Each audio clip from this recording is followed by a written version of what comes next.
In the streets of Yangon, peaceful protesters remain determined even in the face of force. Many of them wore hard hats and tried to protect themselves with makeshift barricades. Occupying the streets to fight against military rule. This footage shows police firing at unarmed demonstrators. In the country's northwest, several people were injured when police used water cannon and tear gas. As the attacks on peaceful demonstrations continue, Myanmar's neighbours in Southeast Asia held their first meeting since the military coup. The talks were held virtually and behind closed doors. Indonesia is the largest democracy in Southeast Asia and has been at the forefront of the push for ASEAN to help resolve the crisis in Myanmar.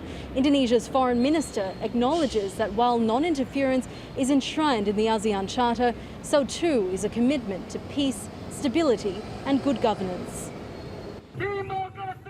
The Indonesian foreign minister said her country is very concerned about the violence in Myanmar. It's worrisome because an increasing number of civilians have lost their lives or are injured.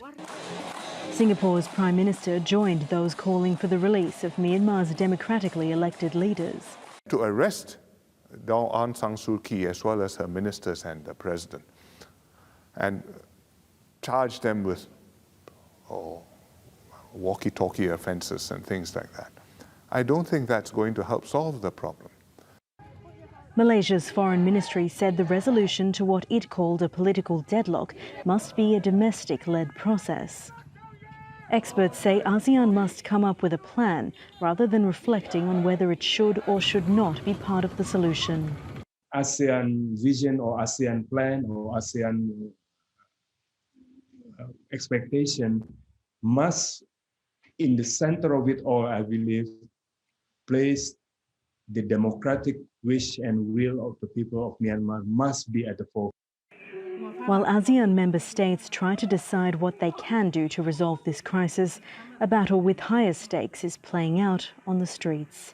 Jessica Washington, Al Jazeera, Jakarta.